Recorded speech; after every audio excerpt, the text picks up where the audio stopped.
Narxi arzonidan so'rayotganlar uchun mana shu Dafix'ni yevro uchun bitta Gentra'ni puliga bosib olsangiz bo'ladi. Narxi 16 ming $100 deb aytilyapti.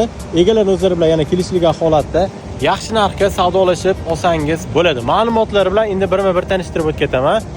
2003-yilda ishlab chiqarilgan Dafix Euro 3 bu 530 taligi mexanika korobkada retardasi bor. Holatlari a'lo darajada, egalari hech qanday kamchilik yo'q deb o'zlari aytayaptilar.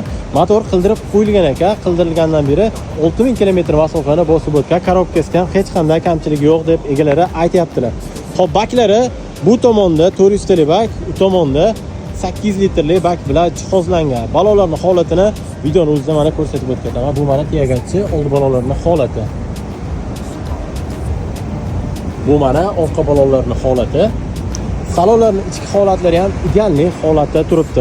Ishlab turgan mashina, to'g'rida turgan restoranni ko'rayotgan bo'lsangiz, yaqinda qurib bitkazildi. Qurilish materiallarini polni akamizni o'zlari qo'shib bergan ekanlar.